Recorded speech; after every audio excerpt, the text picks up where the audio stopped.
Hey, my name is Destin Sandlin, and this is my friend Matthew Q. Whitman. That's not actually my middle initial at all. Yeah, it's a J. My bad. And today on No Dumb Questions, we are going to do a Grabbler episode. Yes, we are. A Grabbler episode. Matt, would you please explain to the third chair what a Grabbler episode is? Yeah, it's where we both have an idea, or like two or three, and then we just take turns like running out and just grabbling them. That did not verb well. Yeah, basically, we have these ideas that aren't I wouldn't say good enough, but they're not like they're not big enough for an entire episode. There yes. There you go. But we want to talk about them anyway, and so we're gonna neatly divide them up into different sections in a Grabbler episode. And I think I'm ready to grabble. Are you ready? I think I'm ready to grabble. All right, you're up first. Am I? Okay. I would like to use this opportunity to try to sell you on a video game. What is the last video game that you played that you were like, dang, I'm thinking about it when we're not together? What was it? Plants vs. Zombies 2. How long ago was that? When I was flying a lot, I'd say in 2018, 2019, that's the last time I earnestly had a video game loaded on my phone and actually would pull it out and play it, mostly on planes. But I haven't done that in quite a while. I've been quite busy since then, and I thought it was a waste of time, so I stopped. Lightning round, what was your preferred lineup? Front to back, what plants? Oh, golly, it's been so long. I don't know if I remember them. I used to like bok choy because it would hit things, and so I would put a walnut at the far right, and then I would put bok choy or bok choy, whatever, baki choy, I forget what it's called, behind that. That sounds right. And then I would throw the pea shooters behind that. The primal pea shooter was my favorite. So I would always do the Jurassic stage first, get the primal walnut and the primal pea shooter, and I would use those because one hit is equal to 3 hits. So it's basically a big differential equation. You've got these zombies coming from the right of the screen, and you've got the plants on the left of the screen, and the zombies are trying to overtake the plants, and you have to set up the plants in such a way where they're combating the zombies, and you're doing it. It's like trying to fill a leaky bucket. When I see that game, I just see differential equations, and I just try to solve all the equations on all the different lines. That's what I try to do. And if a boundary condition gets out of whack, I try to just nuke it and do something to fix it, and then go back and let my other routines run their course. That's how I play it. What about you? Golly, I don't think of it in that language at all, but I think we play it the same way. Yeah. So it's weird that we could get to the same conclusion without thinking about any of that. Because I'm thinking like, all right, bok choy and walnut, that's my phalanx. And I got to position all of those right here. I need something that can reach through the defensive unit that is the walnut and still strike. So I created a 2-unit phalanx, and that's your bok choy that punches 2 squares, and your walnut, that represents the shields. And then I'm thinking, all right, well, I need distributed fire from way back and precise fire from way up. So distributed fire, you would go the cabbage bolts, right? Yeah, that would work. Or at least get more efficient fire from my rear light infantry. Yes. And so I'd want like the 3-prong shooter. Yeah, it's on 1 square, but it shoots down 3 lanes. Yeah. And then as I get closer, I want more precise rapid fire stuff to support my phalanx units and their punching. Oh, yeah. But for all of our weird language, we just described the exact same strategy. Yeah, basically. It's pretty good. I think there's a moral in this story, and the moral is I'd like to convince you to play another video game. Okay, what is the other video game? I'm not telling you yet. We're not there. We're not there emotionally. Okay. Have you ever played a role-playing game that made you happy? No, I have not. Literally never? No, I don't think so. I've never done any Dungeons and Dragons, or way back in the day, there were some games that only had... There was a game, I'm remembering it. There was some like naughty game back in the day that was like you were a drug seller or something. Whoa. I know. And people... I know exactly how to solve that. The Drug Stopper. Drugs. For the third chair, The Drug Stopper is a film that Matt and a bunch of friends made back in the day. It's probably the best piece of cinema ever. So just Google The Drug Stopper. You'll find it. It's up there. I don't know. There was this one game where you had to like buy and sell, and it was all about economics and stuff like that. But a bunch of us had loaded our TI-85 calculators where we could put actual games on there. So I had Tetris on there and stuff, and this was one of the only things that somebody had taken the time to program. So that was on one of our calculators. So that's about it. With my calculators, we just found ways to put letters and or numbers in there that if you flipped it upside down, it'd be letters for different offensive anatomical terms. That's all we did. I'm sorry, I just lied to you. I just remembered a role-playing game that I used to play. You're just letting that go. I respect you for it. Yeah, I let it go. 80085. So what? Kids, don't do that. No, 58008. I don't even know what the significance of that number. So, Nation States. This was a game that I used to play online. It's called Nation States, and I got a bunch of friends involved. And there was this game that you would go set up your nation, and my nation was called My Uncle Stan, and because like Pakistan, Afghanistan, yeah. My Uncle Stan, because of your Uncle Stan, yeah. And so you actually got to interact with other countries, and then things would happen to your country. There would be a natural disaster, and you'd have to deal with that.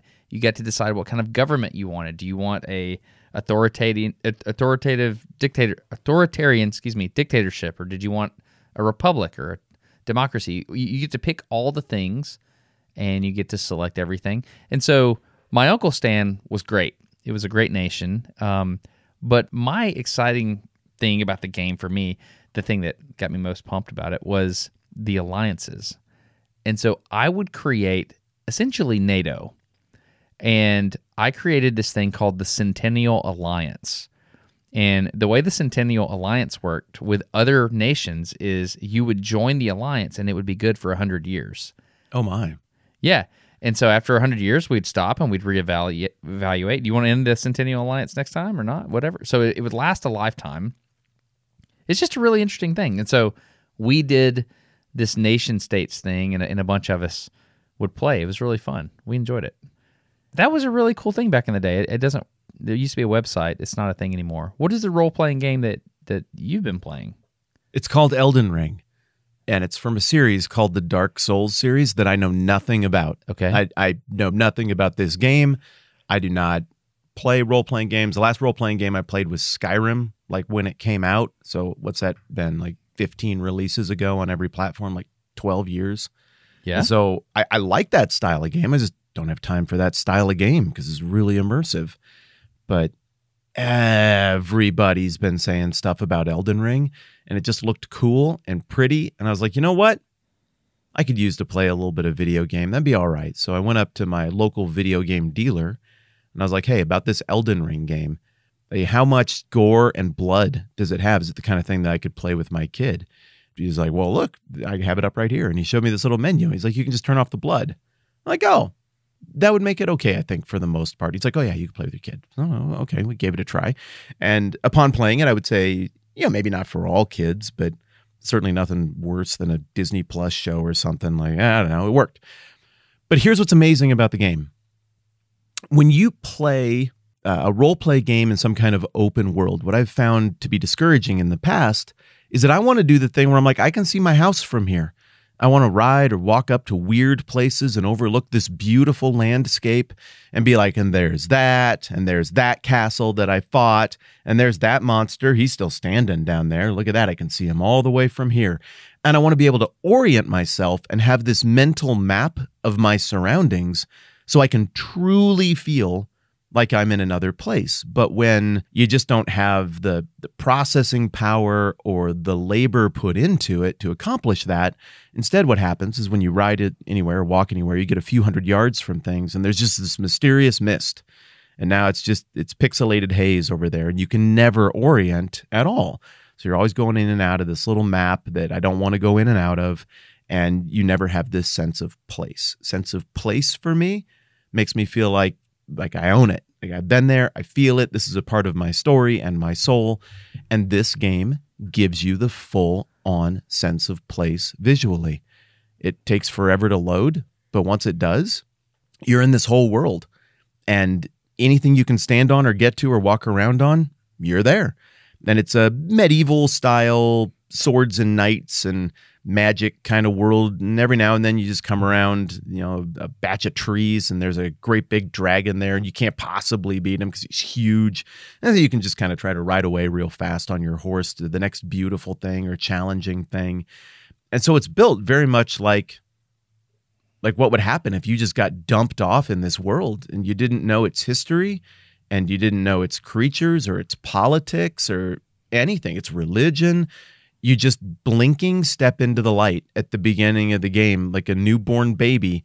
You walk out of this castle, this tomb, and you throw open this door and the tomb thing is all dark and dank. You throw open the door and this beautiful world unfolds in front of you.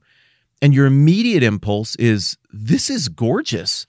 What the heck? This is art. Like I'm standing in a painting. And then your next impulse is, I get to unwrap all of this. I get to go see what's on that hill and by that castle. And there's a giant tree. It looks beautiful. How do I get to the tree? And look, there's a guy down there on a horse. I should go talk to him or something. But you have no idea. There are no instructions. So you just walk into the game, kind of like life, and you see that things are beautiful. And right off the bat, you have this naive impulse of I should go talk to people. And so you walk up to people and talk to them. And they just stab you to death, and then you're dead, and then the screen says you died. And you're like, well, I guess I shouldn't just do that anymore. And then gradually you figure out, maybe avoid that guy, but that dude seems friendly, let's try that. And through trial and error, granted, error results in total annihilation, but through trial and error, you start to figure out how to navigate this world and how to talk to people and different skills and just basic commands that you don't get because there's no manual and there's no instruction. I really like that. And the result... I really like when games do that, when they make you figure it out. Like there are no instructions. You just have to, it's a well-written game. Like Untitled Goose Game did that. It's like, hey, what is this game? It's called, that's the name of it, Untitled Goose Game. Like you're a goose and you have to do various goose things. Like you got to go get the keys and bother the farmer. Just naturally. Yeah, and so you just start the game. It's like, I guess it's a duck. Honk. It still worked for me. There you go. It's pretty funny. Yeah, Gordon from A Shell in the Pit, he did the audio for that. It was really good. It was a smashing success. So it sure was. I've got another friend that created an RPG. Guy's name is David, and he created an RPG called Farm RPG. That's it. Okay. It's like a crazy successful app that he made. Like stupid successful. And he's just right here, North Alabama. And he's like, I'm going to I'm good at programming things. I'm going to make a role-playing game. And he did, and he's killing it. I thought that's pretty interesting. I'm looking at the App Store right now. He's got 4.8 stars and thousands of reviews for this game. It's pretty neat. Look, I don't have time to play through this Elden Ring thing. Like people are playing through it where they're just completely immersive. I don't. I got things to do. Kids playing baseball. There's fly fishing to be had. Like the real world is beautifuler than the Elden Ring world because it's real. But the appeal of the game to me is that it's beautiful and I am an explorer, not I need to go kill things and rack up things and collect things and conquer everything. It's just enough to be in the world and gradually unwrap the story, which George R.R. Martin was a contributor on. Probably why he isn't getting books out. He's writing video games. And so that alone is just a different experience that I've ever had with a game ever. I want to unwrap the beauty. Is it appealing to you, the idea of kind of capturing that childlike wonder and unwrapping beauty? Is that the kind of concept for a game that intrigues you? Or does that sound boring and like you already have one world to conquer, you don't need another? No, that's interesting. I mean, it's an immersive kind of thing, and you have to take the plunge to immerse yourself in that reality. And that's not where I'm at right now. So we're in that really difficult time of life where we have 4 children, and they're all going all the different places. We don't have a driver yet. My oldest is not driving, and so my wife is doing a ton of the driving, and then in the hours that I'm in the fight, I'm trying to compensate by... It's like professional wrestling when you tag in. You're like, tag in, tag me. And so I'm in. Where am I going? Soccer, baseball, and then I don't know. There's this other little thing. That's kind of where we're at. So I'm spending a lot of time listening to podcasts. I'm listening to the BBC World Service a lot right now, and audiobooks. So that's kind of what I'm doing with my time. I don't know if this is good or bad. It's obviously probably bad, but when I do have time to look at the phone, I'm usually reading news on Twitter. That's usually what I'm doing. You're ashamed of that? The Twitter thing? Ashamed to admit that, when I have extra time, I'm thinking about the news of the world. And it reminds me of an old song from I want to say the guy's name was Wes King, but he's an old Christian author or singer, and he was talking about his children playing, and his mind was 1,000 miles away with the problems of the world. And I feel that right now. For many reasons. So maybe a game would be good. Elden Ring. I do have one question. Yeah. You said it's a medieval setting of the game. Is that right? It's that kind of feel. It's not Earth, but it's that kind of feel. Can I ask you a dumb question? Here on No Dumb Questions. What does the word medieval mean? Like, can you explain that word to me? I've heard it my whole life, and I always mispronounced it mid-evil, like MIDEVIL. But how do you say it? Medieval? How do you say it? You're gonna say medieval, like you're gonna say Evil Knievel. February and Wednesday and vegetables, even though it's February, Wednesday, and vegetables, right? So it's just the way we talk. It's going to all slur together, but it's medieval, I guess would be how you say it. Yeah, because it's AL. There's no evil in it at all, like EVIL. What does the term mean? Like, what do the dates mean? And also, I don't understand the roots of the word. I don't understand the roots of the word either. I've never even thought about the question. Oh, okay. I've always thought of it as like a self-defining word, but most words don't work like that. So, gosh, I don't know. But the medieval period, and it's become more fashionable lately to just call that the Middle Ages. The early, high, and late Middle Ages is what you'll hear more often now. I still like medieval because it's what I grew up with and it sounds cool. But this would be post-Justinian Rome up through like the Protestant Reformation or the things leading up to it. So Justinian was the last great emperor of Rome who took one last big final push to try to organize all the laws and make the Eastern and Western empires headquartered in Constantinople and Rome function in harmony, to try to integrate and figure out how to work with the fact that North African, like Carthaginians, effectively, new names now, and barbarians from inside the empire had gradually matured culturally and worked their way into positions of leadership. And you got a language division between East and West. You're developing a religious division between East and West. And so Justinian comes along. He's like, let's try to make just one functional, cultural, legal entity that is the Roman Empire. And he's able to hold it together while he's the guy in charge. But after that, the order goes away. There's a calamity, and you can't see the calamity or point to a date the calamity happens, but things start to go into reverse. They go into disrepair. There just aren't the resources or the economy or the minds to make it go anymore. And then I think of the Middle Ages as being that era in the West and the Mediterranean world as well. This isn't just a Western phenomenon, wherein everybody tried to get back to what worked in Rome. Everybody looked backwards, seeking the order and the unity that came from the Roman governance. And that's why the Catholic Church is the entity that dominates the medieval era, because it's the successor, if you will, to the order that was provided by Rome. And, of course, there's the Holy Roman Empire and other local kingdoms that come and go, but all of that is happening under the larger umbrella and authority and power of the Roman Catholic Church, which is like the one entity that crosses all of the state and kingdom lines to give some sort of social cohesion to everything. So that 1,000-year period from like 500 and change to maybe 1,500 and change, where two hierarchies dominated. One was a clerical hierarchy with the Pope on top and then lower-ranking folks heading on down. And the other was a secular hierarchy with a king on top and then dukes and other nobles heading on down. Those two structures dominated that 1,000-year period, and the goal was to reclaim the order and the glory of the past. Does that make sense? Yeah. Yeah, it does. So there's a sadness to it. The Middle Ages, it has this nobility, but the whole thing is tinged with this sense of, we used to be better. What would it take for us to be awesome and recapture the glory of people who were made of the same stuff as us, but who got some things right in the past? Now, the truth is, Rome was an utter dumpster fire by the time it went away. That's why it went away.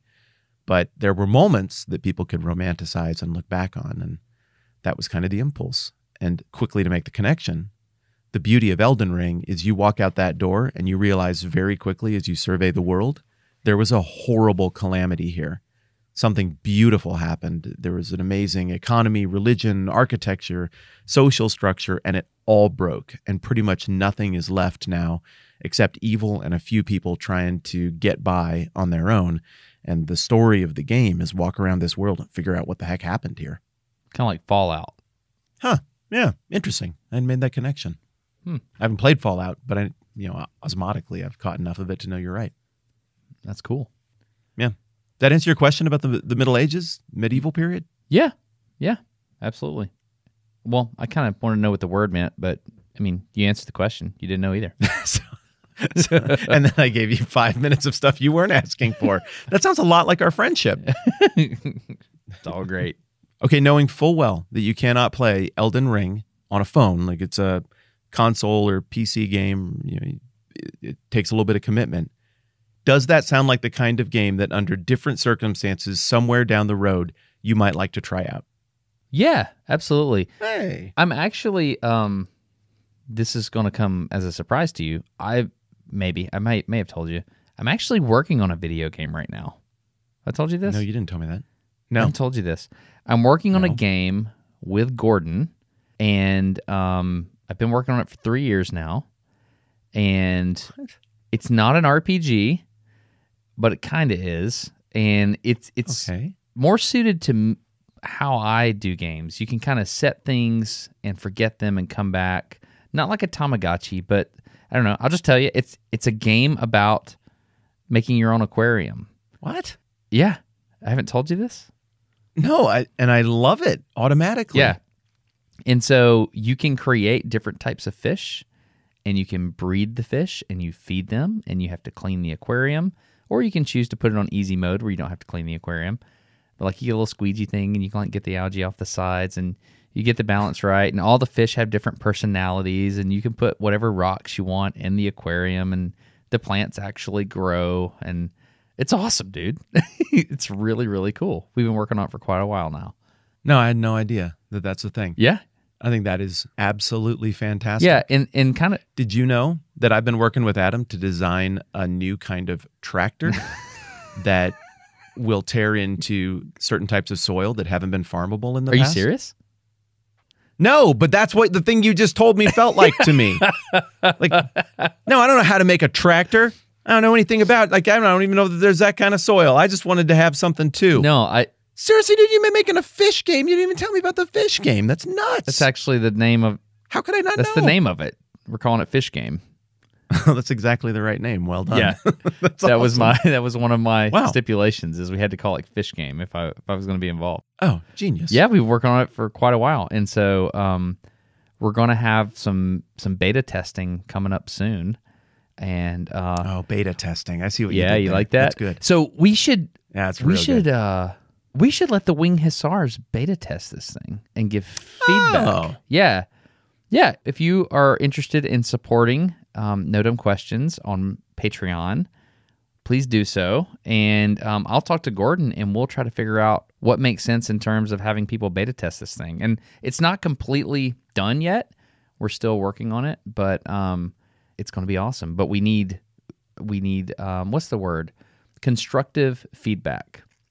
That's another way of saying tell us what sucks, but do it nicely so we can fix it in a kind way. If you don't lean in to the term beta test on a fish game, like, you and I are going to have interpersonal issues. We have to. Yeah. So please consider supporting No Dumb Questions on Patreon and look for a message over there. I'll see if I can figure out how to do it. Hey, thanks for supporting the sponsors to the podcast here. This particular episode is sponsored by HelloFresh, and we want to tell you a little bit about it, and then we're going to give you an offer code, and if you decide you would like to support, you can choose to do it or not, but I think you will like it because we like HelloFresh at my family.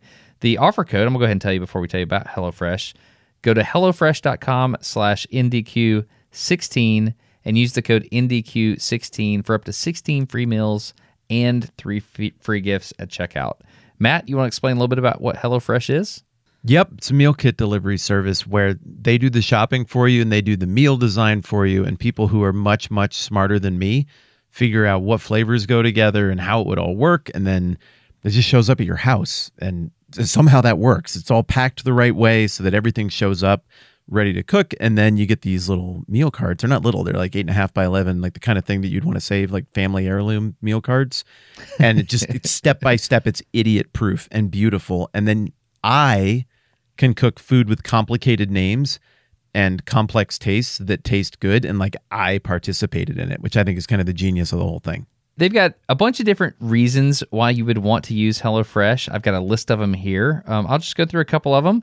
They've got seasonal recipes like pasta primavera and salmon limon, which is interesting. I haven't tried that one yet because it's like a rotating recipe deck they have, and I'd like to try that one. You've also got a bunch of different options, like you can do a veggie option if you're into that. You can do, family portions, different stuff like that. So it's a really cool thing. And if you go on vacation, you can pause it so you don't waste food. And another thing we've done, if we're taking the kids over to like my mom's house, for example, we can actually take the HelloFresh out of our fridge and then take it with the kids, and then they have a good time doing it together. So a lot of really cool reasons to use it. And thank you for considering it. It's HelloFresh.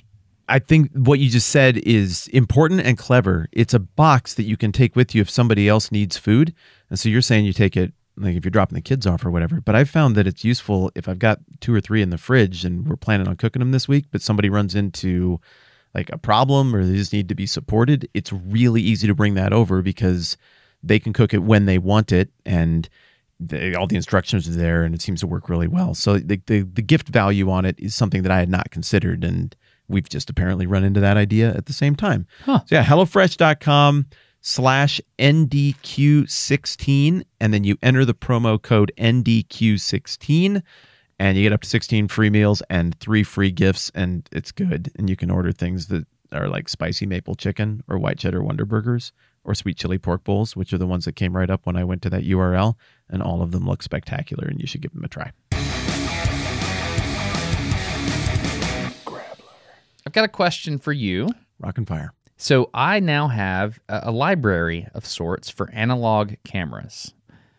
Here in the house, there's a shelf with cubbies on it, and there's like 16 to 20 cubbies. I forget the exact number. But it has all of these film cameras that I've purchased and played with. And like, for example, I'll go to an antique store and I'll find a film camera that clearly doesn't work and hasn't worked in a long time, but it is 35 millimeter. Take it home, kind of fiddle with it for a little bit, get it working, and then run some film through it. And then, hey, we got a new working film camera. Put it on the shelf, and then occasionally I'll go to a kid's basketball game or something, pick it up off the shelf and go shoot with it. So it's just something I really enjoy. But I sent you a camera. I sent you a film camera. Yes, you did. And I want to know if you ever... So I'm sorry if that felt like I was assigning you work. So I do apologize if it felt like that. No, it did not. It did not. But I just want to know what your thoughts were for, A, what was the experience like? And B, did you ever get anything developed? Okay, well, let's go backwards from there. Am I using the camera? Yes. I had it in my hands yesterday. Really? And I take it out and shoot with it from time to time as I think of it. And I leave it somewhere that's very evident to me, so I will think of it. Really? Yeah, I do. I've been through several rolls of film. No way. And I got about half of them developed. Yep. That's awesome. Absolutely. That makes me happy. Yeah. Well, yeah. I mean, thanks for getting me a camera. And thanks for thoughtfully getting me a camera that you knew my whole 10-minute Bible hour lens set that I use for YouTube stuff would work with. Yeah. Because it would have been super crappy if you got me a body and I was like, I don't have any lenses that work for this. But all my gear works with it. So it's fun to goof around with that and understand how that interfaces with different technology. And, well, the learning process, it's not free because you have to buy the film. Yeah. And then someone has to develop it. And they do charge you for that. They do. And I got my first stuff back the other day, and wow, I'm terrible at taking proper film photos. It was awful. I got them all out, and I gathered the family around. Yeah, we had a bunch to go through, and I was like, I'm picturing that picture that you took of your kid on a horse with that beautiful red background. I'm like, I can post some pretty good stuff too here. I bet it worked. And I think I could have made it work with the cameras I usually shoot on. And so in my brain, I'm just expecting to open these and have my family be like that thing where the kids are like, wow, Dad, that's great. And your wife puts her hand like right on the base of her neck and is like, oh. And that means like, oh, that's very nice. Yeah. None of that happened. I think everybody threw up a tiny bit in their mouths. It was terrible. Like even the lens does not interact with the body of the camera the way I'm used to. So what is in my viewfinder is not truth. I've learned that. Huh. They're just things that it's cropped in a weird way. Didn't know that. Now I know that and how to compensate. Is it really cropped? Huh. Okay. Yeah, crop's weird. Yeah. Additionally, so I've got pictures with like people's eyebrows and down. Dad, why didn't you put my head in the photo? Well, I did in my heart. I don't know what's happening, kids. Color-wise, I missed on a ton of stuff. And all the things that I did, they were like, oh, this is going to be super artistic. Nothing turned out. Like nothing worked. They're all they just all look like 90s disposable camera photos taken by a person of middling to middling minus talent. So, of course, I took notes, remembered the things that didn't work. And I think this next batch is going to demonstrate improvement. But I would describe my first round of photos, which is probably 10 rolls, as being humbling. Now we have those. I bought multiple copies because I was sure they would be good and I'd want to give them to people. So now I just have multiple copies. So you actually had them printed out. You had like the pictures printed. Yeah, they're physically printed like our ancestors used to do. Interesting. So that makes me wonder if it was in the printing process because, it's an SLR. I gave you an SLR that you looked through the actual lens, right? Yeah, you would think that would tell the truth. Yeah, it does tell the truth. I think there may be an issue with how it was printed. I could be wrong. Did you get them scanned? Did you get them digitally scanned? I did. Huh. Yes, and those files were given to me on a CD-ROM. Yeah, okay. Then that tells me a little bit. I think it has something to do with who's doing the development for you. That could be. I think it might be. I don't have a device to use that CD-ROM. I put it in my truck. It didn't work. Okay. I think that's the deal. I would suggest running a roll through the camera and sending it to Indie Film Lab. That's what I would suggest. Okay. Just one roll. What film are you shooting? Not like ND Film Lab, like Notre Dame. You mean like indie rock, like Franz Ferdinand. Yeah, like independent. Yeah, like indie. Got it. Yeah. So what type of film are you using? I don't know. I don't know if I went back over there and looked. I don't recall. Do you remember what color the can was? Was it green or yellow or do you remember? Yes. Some of them were green. Some of them were yellow. Okay. So the green ones are Fuji. The yellow ones are Kodak. If you're willing, I will buy a roll of Portra 400 on B&H for you. I will send it to you, and you can just go shoot it. Just run through the whole roll, and then we'll see how that does when we send it to Indie Film Lab because they're pretty. So when you develop film, oh man, I just felt myself going to professor voice, so I'm going to back off of that. So I didn't have any problem with it. Yeah, that's fine. Basically, when you develop film, you want to make sure that the colors are developed correctly, and so the chemistry has to be right. Is the way they say it, and so it's possible. What mode did you shoot in? Do you remember if you shoot in automatic or program mode or aperture priority? Do you remember? I assume the A was for awesome, and I wanted the very, very best pictures, so I put it on that. Okay, got it. Typically, you want to shoot in aperture mode with the A, and you want to run the aperture to the lowest number possible. And that will typically give you the best photos as long as you hit focus. So that's what I do. That's the quickest way to get there. The interesting thing about film is that you can't change the ISO. It is what it is. Okay. Right. Well, this is honest feedback. This is what I was hoping for. I didn't know if it would go great, but it sounds like it didn't. But thank you for trying, and I would love to try one more time. Is that cool? Oh, heck yeah. And this was pretty humbling. It was just a humbling day in general that I ran several of those rolls of film, because I feel like I'm pretty handy with the camera, know my way around it. Like, maybe not the best, but certainly functional with that piece of equipment. And this took me back several steps. And so when I was shooting through a few of these rolls, it was at that wedding where I also flew a drone directly into my face. Oh yeah, so it's been a long time. It was just it was a humbling day with camera gear in general. I flew some of the camera gear into my face at relatively high speed. That'll do it. Lesson learned, right? Yeah, I would love to. I would just, I kind of went dark and didn't talk about it. We just went quiet on the film thing just to see what would happen, because I didn't want to pressure you. But if you're down to try, I would love to maybe hop on the phone with you and talk through the next roll. And I would like that. Yeah, that'd be awesome. I have that exact same camera here in my camera library, and so I would love to use it. There's an old camera shop here in Huntsville called Sutherland's. There's an elderly couple that run the shop, and they're amazing. And every time I go in there, I never intend on buying a camera, but he has some of the most amazing things in there, and I always end up buying something. And part of the reason I buy it is because I want the lesson. This most recent time, there was a camera. They had what's called a Rolly 35, ROLLEI, a Rolly 35. It's sitting up in the little box there, and there's like 7 or 8 of them. And a Rolly 35 is the smallest 35 millimeter camera that, is serious, so to speak, meaning it has all the settings you would want, and it's for serious photographers, but it's really, really tiny. And so I've been looking at them forever, and I've never actually touched one. And they had one in the box. Not only that, they had 10 in the box. And I said, "What is this? Where did you get these?" She said, "Oh, we bought an estate sale. We meant to buy a dozen of those, and turns out we got like 100, and now we have to sell them." I was like, "Really?" And so I looked at it, and I was like, "Well, how much is this one?" And I found one for like $200. I said, "Well, does anybody know how it works?" And then the old man came out, and he walked over. He goes, "Oh yeah, that's a Roll with 35." And then he just starts talking. And at the minute he opens his mouth, I know I'm buying one. I don't know what I'm buying, but I'm going to buy one because I want the lesson. And so he goes through and he tells me how the meter works on this one, how the meter works on that one. Oh, this is the thing that always breaks on this one, so you don't want that.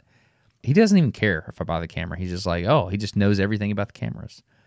So I settled on the Rolly 35 SE because you can look through the viewfinder and it'll tell you if the exposure is right or not. And you can just roll a little wheel, and if a red light turns green, then it's going to be a good picture. And so I bought that one because I figured it was the easiest one to operate. And then he sat there and he walked me through how to focus it. And he walked me through, he's like, "Oh, well, yeah, you could just use this one blind." I said, "I'm sorry, sir, I don't understand." He goes, "Yeah, the Sunny 16 rule." "I'm sorry, sir, I don't know what you mean." He goes, "Okay, well, you set your aperture to 16, and you walk outside on a sunny day, and you just set your shutter speed to whatever the ISO is of the film, and every shot you take will be in focus."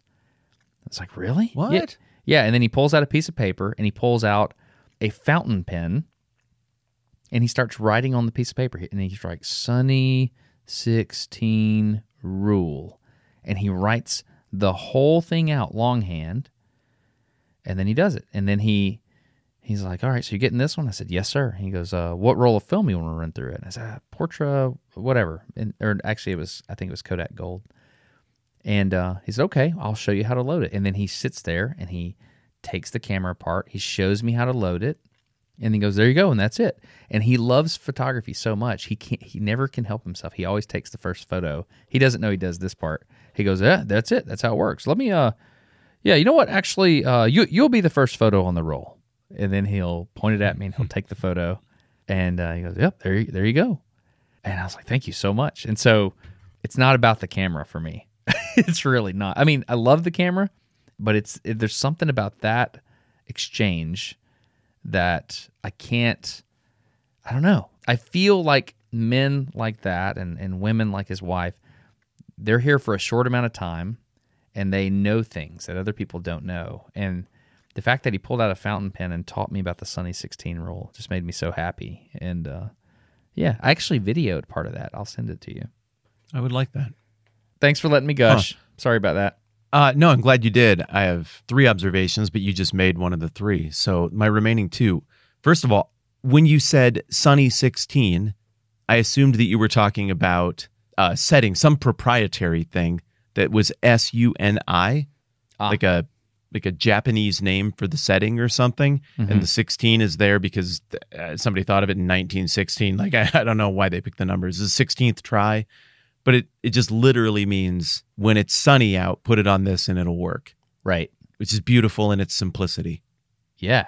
And then just whatever the ISO is, set the shutter speed to that. And what's so interesting is all the settings on modern cameras are derived from film.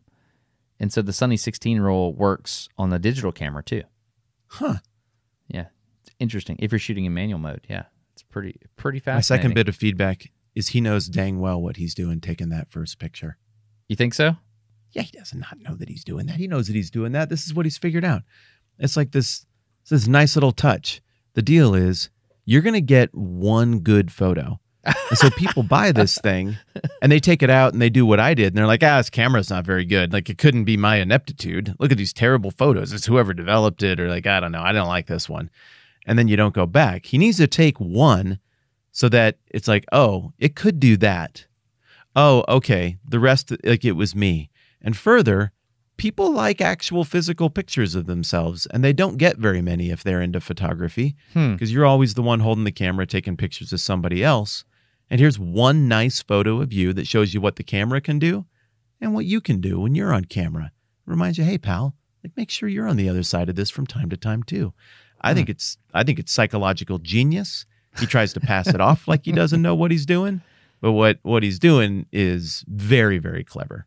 One of my favorite things about the shop is like they're just super, super real. One guy, I don't know that he works there anymore, but I dropped a camera. I dropped a really interesting box-looking camera called it's a Yashica Mat 124G, and I dropped it. And I paid like $300 for this camera, and it was my first medium format camera. And I was like, oh no, I've dropped it, and I remember the exact moment I dropped it, and it messed up the meter, and I needed it to be fixed. And so I took it in there, and there's this guy that knows a dude that used to work at the factory in Japan that made these things, like when they were assembled the first time, like in the 70s or whatever. And so he's like, oh yeah, I know this guy. I'll just mail it off to him, and he can repair it for you. I was like, are you serious? He's like, yeah. I was like, thank you so much. So we did all the paperwork. And so I did all the stuff, and I was like, thank you so much. I'm so excited, And I go to leave, and they have a dinger on the door, dong, when you leave the door. And I went to leave, and then I forgot something. And so the dinger went off, and then I walked back in to say something. And then one of the other people, it was a young person behind the counter, they said, smarter every day until you drop your Yashica Mat 124G. And I was like, I will continue to use this store until the end of time. Yep. Yeah, most people would be offended by that. I am now going to give you all of my business. Not like I have many other options. There's not many film photography stores. But if you're ever in Huntsville, Alabama, go to Sutherland's Photo. It is incredible. I love it. Okay, my turn. I think this relates a little bit to what you were just saying about your experience at the film shop, at the camera shop. Okay. We bought a car recently. Well, we swapped out a vehicle for another. We had a little like Ford Escape kind of thing, but it burned through gas real hard, and it just wasn't worth it. It wasn't the right fit for the family. So we set that on the side, and we went and started looking for a plug-in hybrid. And You get the difference between a plug-in hybrid and a hybrid and an electric, right? A plug-in hybrid. So it has a gasoline engine and electric motors, but you plug it in to top off the batteries. Is that it? Exactly. Okay. Yeah. And most of those have very short all-electric range. We wanted one that had pretty substantial all-electric range for just driving around town. And put it on a slow charge overnight. And we're not buying some fancy charger or anything, but we found one that'll get us 50 to 60 miles every day on the overnight charge before we ever get into gasoline. And I really like it. I just, kind of read the writing on the wall a little bit in terms of global politics and energy situations. And I thought, I would like to have a vehicle that can use 2 different types of fuel and be effective for whatever might come. So smart. So we swapped into this vehicle. Thank you. And it's been just great. I love it. It's comfortable. It's nice. It's not tiny or anything. It's a comfortable, decent family car. And we do get 50 to 60 miles on every charge. You plug it in for a few hours during the day and you tag on a few more miles. It does the engine and brake recapture thing. So you're also adding more electric miles. Regenerative braking. Yeah. There you go. Yeah, I dig it. And we bought the thing online, which I've never done before. So we did the whole, like Carvana Vroom, where you go through the whole process on the internet and somebody just brings it to your house. Have you ever done that? No, never. I always end up buying cars like in a parking lot somewhere, like behind a Wendy's or something. That's how you buy everything. Everything other than that camera, you buy at the parking lot at Wendy's. That's ridiculous. That's just your place. I mean, I have heard you, Destin Sandlin, in the last decade say, yeah, the other day I bought a insert thing at the parking lot at Wendy's. Yeah. And the list of things is just... Bought a goat in a parking lot. That was a McDonald's, in my defense. I mean, that's the way to do it. Why would you have the goat salesman come to your house? That goat was pregnant. McDonald's. Come on. It was like buying 2 goats for the price of one. It was a good deal. Bergnat goat. That's wonderful. Yeah. That's wonderful. Yeah. So what would you imagine buying a car on the internet would be like? You go look at some pictures. You do the Carfax to, check the VIN number, see if it's been in a wreck. I think there's a higher likelihood of getting swindled because a lot of times in the South here, cars will be brought down from the north because they use salt on the roads in the north. So the frames are rusted out. Mm-hmm. So that's one thing when you buy a car here, you look underneath, you look at the frame, the undercarriage, and you see if it's got rust. Like, oh, this one's been up north. One of my cars, I removed the spare tire just to look at stuff, and there was mud in the area where the spare tire. I was like, whoa, this car's been flooded. So whoa. Yeah.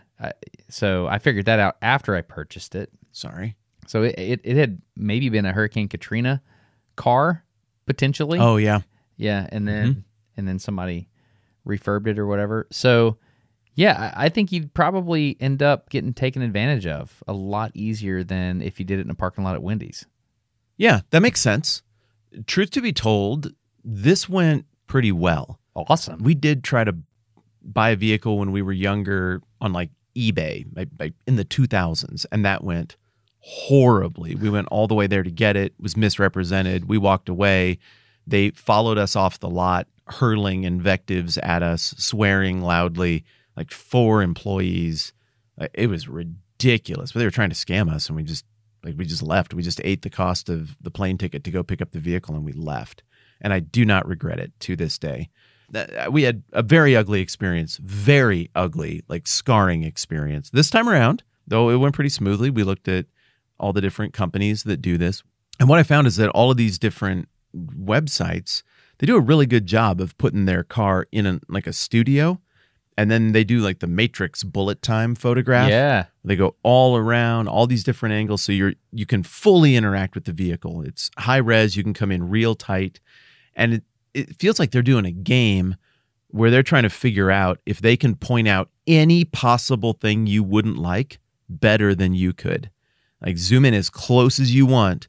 We found things that you didn't immediately notice. And that's, I think, part of the way of demonstrating like integrity. And I like that. I thought that was pretty cool. Yeah, transparency. And yeah. Yeah, they got like little targets on all the parts of the car where something's wrong. And you'll pull way in on it. You click on the target, and there's a super up close photo, and it'll be like tiny 1/2 millimeter nick from possibly a rock. And I'm like, I guess I sort of see it. So that felt reliable. But going through all the cars, what I discovered is tons of these vehicles are coming off of rental lots. Yes. And that apparently is the business model, is you buy them up from there. Well, what's cool is when you buy a vehicle that wouldn't be used as a rental, like a plug-in hybrid electric, you don't have to worry about that. So we found a car that fit that, and it was a pain in the butt to go back and forth because you started getting calls from the company that sounded like really shady, really screwy. Every time I'd be like, I don't know. I hear like cats and scooter traffic in the background and yelling. This doesn't seem like an official call on this kind of transaction. I'm not doing it. And so I kept hanging up on people and calling them back to be like, hey, I got a call. I wasn't sure. We're talking about like ID and money stuff. And so that wasn't as smooth as it could have been at all. But eventually, the car just showed up at the house one morning, like 5 days before it was supposed to. And you go out and there's the car. And I was like, all right, man, well, let's look it over and drive it around. And at that point, it got really interesting because the guy was like, oh, no, I can't do any of that. Oh, cool. Well, who does that? Nobody. It's yours. Like, can't do any of what? What do you mean? Like, look at the car or examine it or talk about its condition or delivery. He's like, no, I don't work for the company. I'm a separate guy that they hire to just drive this truck and drop it here. Wow. All I can do is drop it here, and here are your keys. That's it. And they have a little, return policy and stuff. So I guess they have that covered. But it was interesting to have just zero customer service on the vehicle. In the process of deciding to buy online, part of why we bought online is we went to a couple of local dealerships. And we went up with a very specific list of these are products your company offers, and they would fit our needs, and we'd like to talk about them. And the salespeople, they had no idea what their products did at all. It's like, I would need this, and it has these features. Yeah. And they'd be like, well, we have this other thing. I'm like, yeah, but that's from a completely different line. It doesn't do any of the things that I just said. Oh, doesn't it? That's common. I've noticed that. So if you go to a hardware store, for example, used to you'd get the old Army veteran that's just working there in retirement that knows everything about plumbing. And that guy'd be like, what you need is solder paste. What is solder paste? He's like, I've never even heard of that. Is it flux? What is it? No, it's this stuff right here. Get you a dab of this and put it on the, I think we're moving beyond those days. Why? Because now you're getting the person in the hardware aisle that's, I forget what it was. The other day I was at the hardware store and I asked for a thing, and oh yeah, I remember it was a pneumatic impact driver. I was on the phone with you. Yeah. You were on the phone. I heard the whole thing. Okay, then you know exactly what I'm talking about. So I asked for the pneumatic impact driver, and I could tell the person says okay, and they pull out their phone. They have a little phone in the store where the workers don't know anything. They just type the thing in, and it tells them where to walk. That's all they do now. Which is a problem when there's a silent P on the front end of the name of the tool you want. I stopped just short of... I could hear you. I could hear you make a little inhale as the employee started to type it in. You did the in the Midwest, we would say, and that means like you're wrong, but no criticism here. But you choked it back. And you let him type in N-O-O-M, like however, pneumatic is a hard word. No criticism for this poor person. But you let him type it incorrectly and look and be like, that's not, we don't carry that. And then you were like, you know what, there's a P on the front end of that. Can we check that? And like, you were very polite. You handled it very, very well. And I don't think anybody should feel shame for not knowing how to spell pneumatic. It's a tricky one. I can't spell receipt. That one continues to give me problems I hate too. It. Yeah. But the old guy at the old hardware store, he just would have known what you were talking about, whether he could spell pneumatic or not. Right. And so what I have found is I have recently, I've had some interactions with some some people at hardware stores that weren't as socially dialed. I'm going to tread lightly here, but the person might not be the kind of person you'd want to interact with on like an everyday basis as like you're doing business with them, or this is your boss. This is not the kind of person you'd want as your boss. However, okay, they've got the store memorized very, very well. So I've had that experience too. You say, "Excuse me, sir, I'm looking for and the guy turns around and for whatever reason for a second you're like, "Huh, this person's not the kind of person I would expect to be working in a hardware store. I'm looking for a threshold." And they'll say something like, "What's a threshold?" You know the little part where you walk in a door and like there's this little strip at the bottom of the door? Oh, yeah. And then they take you right to it. We got this, but there's this other thing that I've seen work, and it's over there. Huh. But what I'm noticing is a lot of those people aren't the type of people that would use the hardware, but they know the store inside and out. And so customer service in general is changing because it is augmented with technology, and the people that lean into the technology wholeheartedly end up not being as good at customer service. But the people that are kind of focusing on arriving at the answer the quickest, those are the people that are just killing it. That's been my experience lately. Isn't it some kind of philosophical law of technological augmentation that, I think I'm saying this right, technology definitionally expands our power and reduces our knowledge, right? You've heard that one? Expands our power. I can believe that. I don't know that it reduces our knowledge because I think we have access to more knowledge. It reduces our knowledge of how the thing happens, though. Well, that's all it deals with. I'd say our understanding. It reduces our understanding. Yeah, I know exactly what you're saying. There's a perfect way to say that. I don't know what it is, but yes. And this is the kind of thing that causes death by GPS. Have you heard of death by GPS? Yeah, I almost died that way. Really? Yeah, I did. I was on a trip in 2008 with a bunch of college young adult group, like it's kind of a social thing, and we did a class together on on Christianity in colonial America and the Northeast, and everybody read a history book and did a presentation to each other just for fun. And then we did a road trip to the Northeast to go and look at all of the sites and locations associated with these historical figures and people who held these different opinions about religious things, all these different role players. It was awesome, awesome trip. And I remember distinctly that was the week that Katy Perry's Hot and Cold came out, and it kept coming on the radio. And we listened to the radio back then, and every time we were in two vehicles, we'd flash our brights at each other to be like, it's on again. And so we took this trip. Like a good trip. That's a great trip. Oh, it was magnificent. So many cool things happened. Yeah, I'd love to tell you all about it, but I'm not going to tell you about the whole trip. And on this trip, what the heck were we just talking about?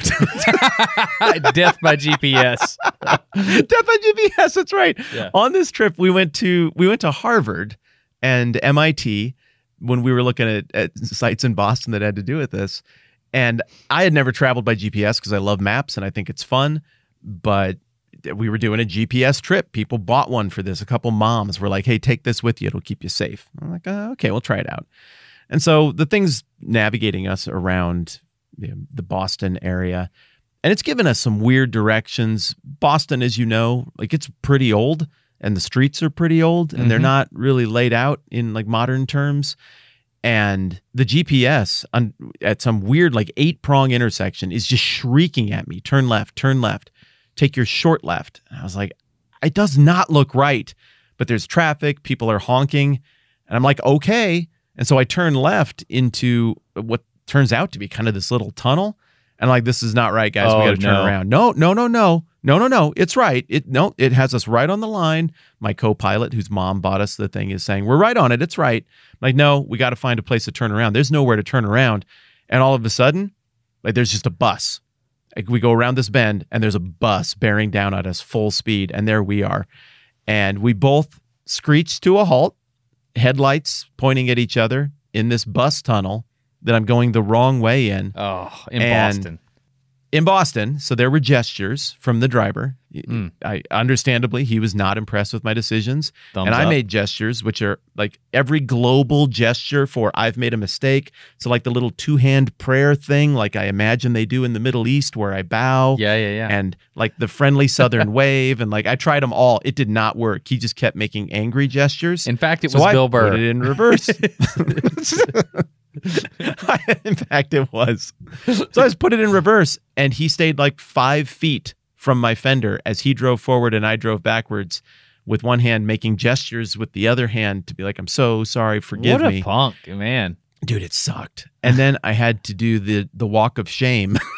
When I got back to this busy intersection, I had to back out of the tunnel on the green light. Everybody looking at us. Some people are like howling and catcalling at me out the window, just utterly mocking me. And then I drove away, and I thought, I am never, ever, ever using one of those devices again. I trust maps. I'm just going to read the map. I'm not going to enter destinations and follow it.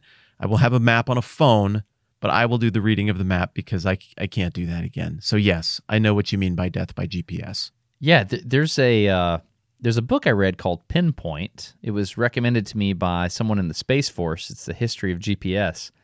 And they talked about in the early days how death by GPS was a really big thing.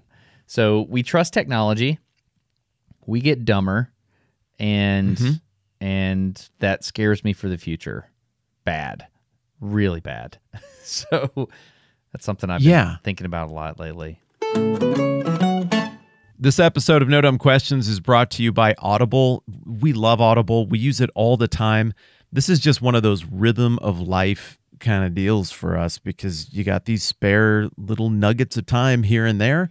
You can do nothing with it, or you can try to fill it with knowledge and insight that comes from somebody else who put a lot of thought into it. And that's what Audible does for me. It lets me grab that time back and use it for good stuff. So, Destin, what do people need to know about Audible? Well, I mean, it's a way to listen to audiobooks on your phone, and it's a great app. I love it. But the selection of books that you have on Audible is gigantic. And I'm going to tell you about a book today that my dad recommended to me. He said, hey, are you listening to anything? And I said, well, I just finished a book on blah, blah, blah. He goes, well, this is going to be your next book. I said, okay, what is it? And it's called Backyard Starship. And it is only available from Audible.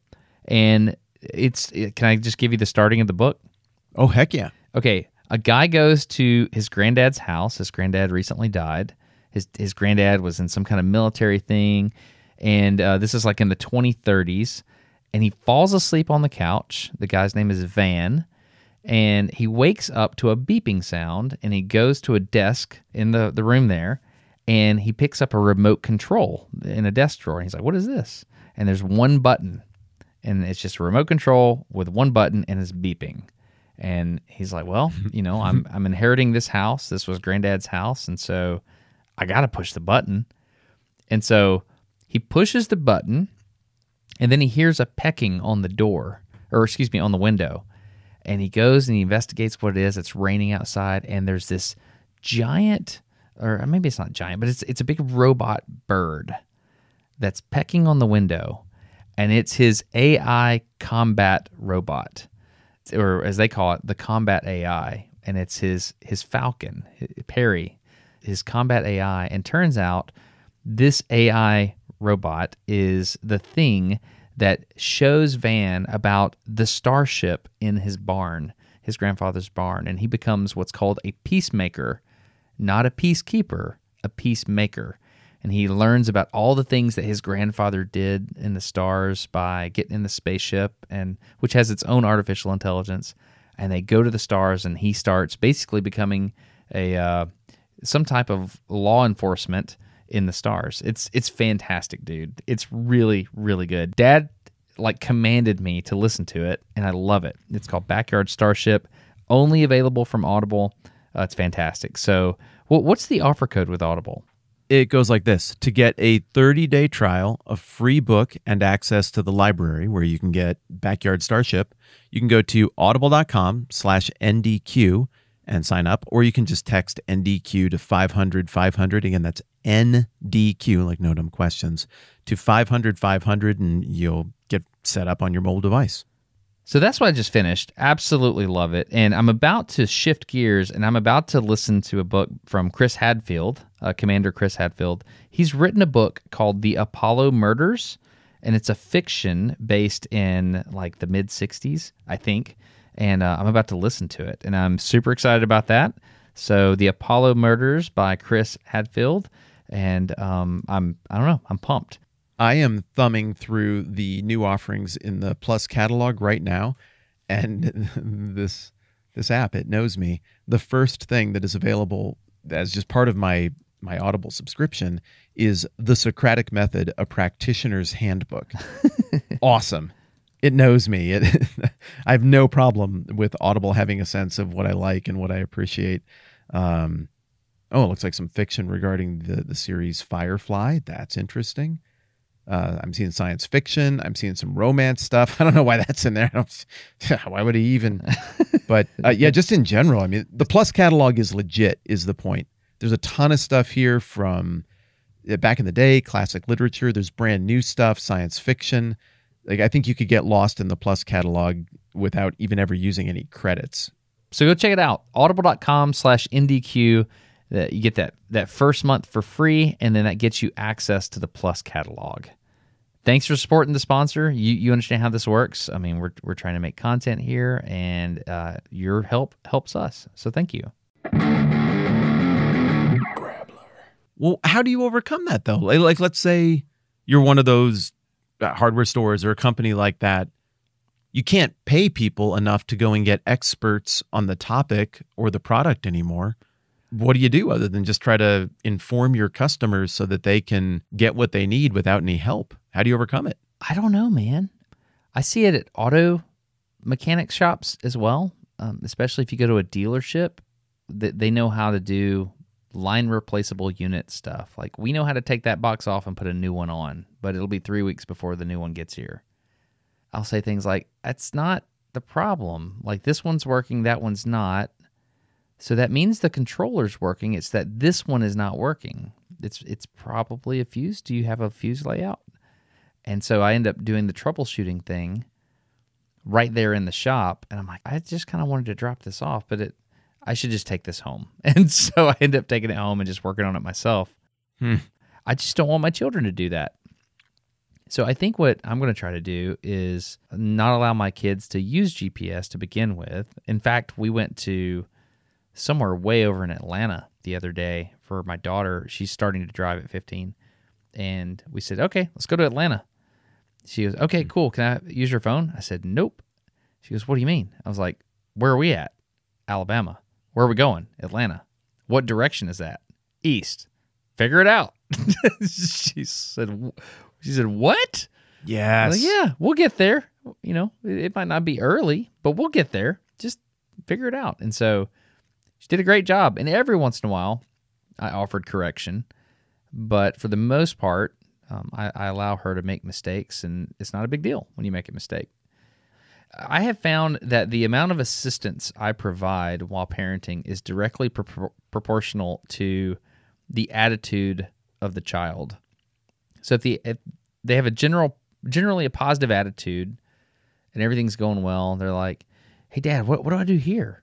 I was like, oh, I'm glad you asked. Let's just do this. But if they're like, Dad, you won't let me blah, blah, blah. I'm like, okay, cool. Burn. Yeah. Good luck. Here's Earth. It's Elden Ring. Walk out there and figure it out. When we did the cross-country trip to come see you, we had a rule where we only used an atlas, and we stuck true to this rule. So with the exception of finding specific restaurants in specific towns, but the way it worked is we rented a van that was a little bit bigger so the kids could stretch out. It wasn't that much, and we were going to be gone for 2 weeks, and so we bought an atlas, like a legit road atlas, and we rotated where people sat in the van. And when you sat in what we called the hot seat, which was the seat right behind the passenger, you were the navigator. And we said, okay, we are in Jonesboro, Arkansas. We need to go to Memphis, Tennessee. here's the atlas. What is our first thing we need to do? And it was that kid's job to try to get us to wherever we needed to go. And one of my children, won't say which one, they decided to protest in St. Louis. We were supposed to go to the Arch, the St. Louis Arch. We actually met Amy there, and they decided to just give up. They were just going to give up. It's like, okay, cool. Well, that's the Arch right there, out your left-hand side of the window there, and we're still going, and we're going to keep going until you tell us what to do to get back. And they realized, whoa, he's serious. We're going to die in Canada. So they took us back. So that's my attempt to push against the technology monster that wants to kill you, the death by GPS thing. Do you have any countermeasures in place? Yeah. Well, that I can invest in with my kids, sure. I mean, we're doing a bunch of stuff like what you just described. But like the larger issue, I don't see how you solve it. It seems like maybe it's just going to require the death of the big box store, and maybe we'll see a rise in the specialization store as people figure out that having a person who is a resource in the thing you're trying to learn about provides value.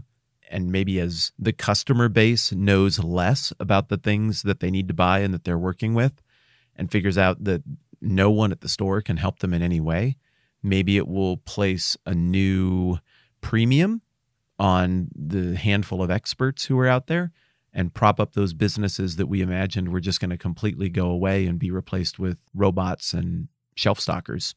Maybe the market just fixes that one. What is the store in your town, in Rapid City, that has the guru, like the expert? Like if you want that thing done, you go to that person, and it's one store in one location. What is that store there? There was and is for years and years and years a couple of guys who worked as cobblers in the downtown shoe repair store in Old Town Rapid City. And the guy's name was Ed. His wife's name was Edie. They were friends of the family who we would visit when we would come here as children. And Ed was a cobbler, and he knew how to take your shoes and fix them and make them look as good as new and keep working. There's a Red Wing shoe place a couple blocks further down the street. And those are expensive. Now, the economics of shoes have changed a little bit to the point where we sort of now think of shoes as being disposable. But a nice pair of work boots a year used to be a perk for a working man's job. Now, you get that kind of thing, and we're going to provide you with one pair of legitimate work boots. Well, if you could extend the life of those boots for a year with a $10 repair, then you got a completely unused pair of work boots sitting right there. That's a $250 value. That's a big deal. And fancy dress shoes, like, people didn't have a gazillion pair of those. You weren't going to Target to buy that. That was the kind of thing you'd go to, a men's store, shop, or like pretty ladies' shoes. You would go somewhere and buy that as a special purchase. And that was meant to be something that you would own for 20 years. Something that would stand the test of fashion changes and everything for a normal person, especially in the West in a community like this. And so you had a cobbler, and the cobbler knew every single thing that needed to be done to fix it. And they got this wood grid in the back of the store where they have all the little parts that would correspond to different styles and types of shoes. And they know how to put them back on there so that it's comfortable and it feels right, maybe better than it felt when the factory worker assembled it in the first place. And so we still have it. It's still open, I believe. You can go in there, and if you want to really, really, really understand footwear from any age and have it improved upon, like mod your footwear, they know how to do it, and they've been doing it forever. I've got a buddy named Big Dave who has a jewelry repair store, and he's got a little bitty micro TIG welder. He can weld with whatever precious metal you need, and he can put your watch batteries in, and he can just do all those things. And you're not paying Zales prices or K Jewelers or anything like that, these big chain stores. It's just him. He's kind of told me about the economics. He has a supplier for certain stones that will come into town, and he's just built this network of people that he knows, and he can give you really good prices, and he can do your stuff really well. It's awesome. So I think that's really, really cool. There's also a lawnmower repair guy that's really good. Yeah, we got one of those. Yeah, it's like the guy. That's the guy. Yeah. The existence of that kind of knowledge and those kind of specialty shops, to me, it feels like, those handful of Swiss guards that Sabaton sung about. It was like, all right, we got all these mercenaries. They're making their way to St. Peter's Basilica, and they're trying to kill the Pope. And you got these handful of Swiss guard with their spears who are going to stand on the steps to heaven, and they're going to defend this thing to the last man, and they don't care if they die. And it's heroic bravery, way outnumbered. I feel like the specialty shop people are the ones who are standing against disposability culture, which is environmentally unsustainable, which is bad for our hearts and our soul. It makes us more grossly enraptured with consumerism. And then you got Ed, who works at the shoe repair shop for his entire life. And he's a monument to pushing back on all of that lavishness and decadence and disposability stuff that I don't think is good for our souls in the same way that it's not good for Earth. I mean, it's bad for the planet, but this, it's a little dinged up, wadded up, throw it away, just get a new thing, whatever. That attitude is fueling a lot of the stuff that is causing us to hurt right now, economically and socially. And so I think of these people as kind of heroes, kind of role models, people to be regarded and respected because they're providing a service to us that we did not know we needed. Which is why it doesn't surprise me that the guy at the camera shop writes with a fountain pen that he can refill. It's on brand. Yeah, how about that? At any rate, we got a car, and you can plug it in, and you can drive for a while with it. And I learned some things about how the world is and about how buying things right now is by buying a car that you can plug in. Dude, this was fun. I am hungry, and I would like to go eat. So I think you should do that. You only got to grab it once. I feel bad. The trick here is I only had one topic. So, oh, look what you did. You genius. Okay, well, this is what I would like to do. I have one that I left off the list that it relates closely to another thing that you brought up. I'd like to talk about it. So perhaps we just kick that one down the road and it just becomes the next conversation that we do. I think it gets us there. Okay. Sounds good to me, man. Okay. Sweet. Cool. All right. I'm at peace. All right. Well, I am going to go get barbecue chicken for lunch because I've made a decision that that's what I want to eat. Yep. Golly. That sounds really good. You have so many great places to do that there. Cool. Well, hey, enjoy. And this was fun. Thanks, pal. Yep. Have a good one.